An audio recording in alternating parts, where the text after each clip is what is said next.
আজকে সকাল 8:30টার মধ্যে চলে এসেছিল আমাদের এসি সার্ভিসিং করতে। যদিও ওর একটু দেরি করেই আসার কথা ছিল, যাতে আমরা সকালের কিছু কাজ করে নিতে পারি, কিন্তু 8:30 নাগাদই ও চলে আসে এসি সার্ভিসিংয়ের জন্য আমাদের বাড়িতে। তো এসি সার্ভিসিং হয়ে যাওয়া করার পর আমরা চলে গেছিলাম ছাদে। তার আগে ওদের সাথে একটু কিছু কথাবার্তা গল্পগুজব করলাম, করে তারপরে চলে গেছিলাম ছাদে।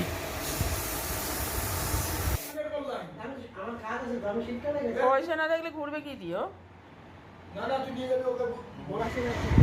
ছাদে গিয়ে কিছু গাছ রিপোর্ট করে, কিছু গাছের গোড়ায় মাটি দিয়ে ছাদ পরিষ্কার করে তারপরে আমরা চলে এসেছিলাম নিচে। আর আজকে বাড়ির উপর থেকে কিছু সবজি নিয়ে নিয়েছিলাম, পটল, ঢ্যাঁড়স আর টমেটো। এইটুকুনি দরকার ছিল, ঠিক যেইটুকুনি দরকার ছিল সেইটুকুনিই নিয়েছি আজকে রান্না করা খাওয়ার মতন, যেহেতু সকালে বাজারে যেতে পারিনি, তাড়াতাড়ি চলে এসেছিলো সার্ভিসিংয়ে। আর তারপর একদিকে শুরু করে দিলাম রান্না, আর একদিকে ঘর পরিষ্কার করা।